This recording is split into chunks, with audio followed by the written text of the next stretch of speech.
hello. Who are you and where are you from? Hey, I'm Olivia. I live in DC, but I'm from Reno, Nevada, and I went to school in Santa Barbara, California. I'm working in DC at a law firm, but I'm currently working on grad school applications to go back to school next year.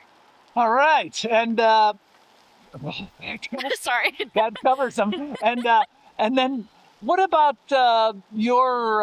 has the climate changed at all since you were a kid, or is it similar, or? I think climate change is definitely, it's been ongoing. I think my consciousness about it has definitely changed since I was younger.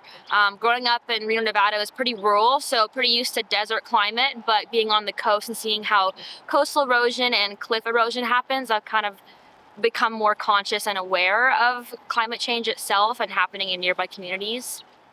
And so let's say on an everyday basis, on a scale of 1 to 10, how concerned are you? 10 being the most concerned. I definitely am at a 10 for being most concerned. Climate change is very intersectional and affects a lot of different levels and dynamics of populations and the environments in general. One of the biggest things I hope to study in the future, maybe next year if I get into grad school, is climate-induced migration and refugee status. A lot of places in the world are being affected by climate change directly, causing an overflow of people that need help, need places to go, but there's not very sustainable refugee policies for refugees in general. And then when you have climate-induced refugees, that adds an extra layer of concern that's not really developed. And it's definitely a major issue regarding climate change.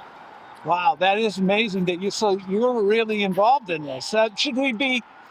Is this a problem that's going to get worse? And let's say, are you optimistic or pessimistic about the future? And what can we do? I think the problem definitely will continue to get worse, but not so much in maybe a negative way. I think it might get better if we all are more aware of what's going on.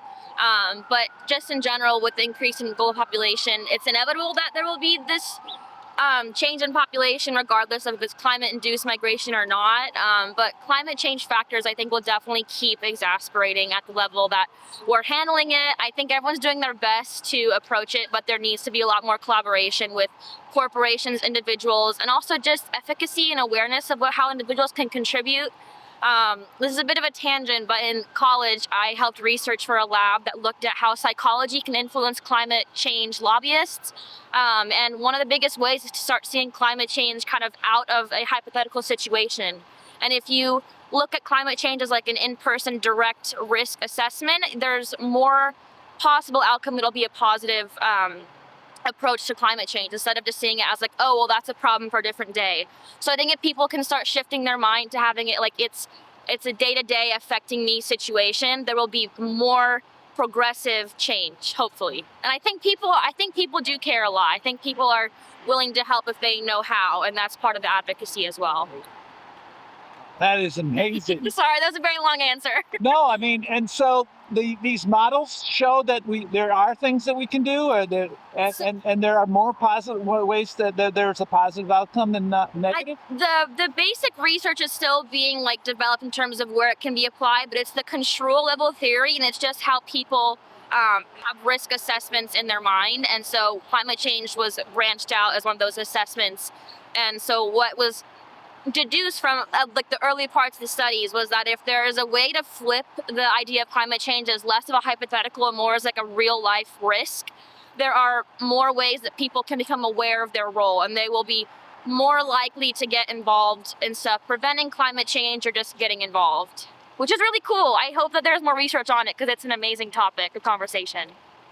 Well, that is amazing. Thank you. I have not heard all this. Thank you very much. It's the 12th of December. We're a few blocks away from Washington, the capital in Washington, D.C., and the capital of the United States. Thank you very much. Thank you so much. Have a great day, you guys. Stay safe. Thank you. Yep. So, as usual, my last question when the camera's off was the most compelling answer, and one of them. And you were saying about you had a class once that tracked the way opinions affect. Yeah, so I used to be a research assistant in college, and one of the research projects I started on was early development of control level theory, and it basically looked at Montecito mudslides and fire, like natural fire patterns in California, and it analyzed Google Trends searches of how many people were Googling climate crises around them and how that involved them in their like polling behavior or just their general climate change behavior. And that kind of kickstarted how the research team looked at applying climate change behaviors and patterns to psychological theories like the controllable theory, which basically talked about how people can assess risks in their mind, whether it's like hypothetical, it's a farther away situation versus being a more in-person direct situation. So we applied this model to climate change and kind of looked at the ways that people see direct impact climate change upon them and how that impacts their behaviors. And what we started to see was that people that are more affected by climate change directly are much more likely to make an impact and have advocacy for the cause and just get more involved. And so if there's a way to make climate change seem more direct towards everyone, there's a potential that it could definitely switch to becoming much more positive for everyone, and everyone kind of gets involved. I hope that helps a little bit. It's a very large, lengthy study, but the really cool thing is that it kind of was linking how psychology and framing one's in mental risk assessments can actually lead to, tangible change with going out and voting because of a local election and polls, but just making a difference with climate change. Well, Very cool. I'm so glad you stopped and shared this information with us. Thank you. Thank you.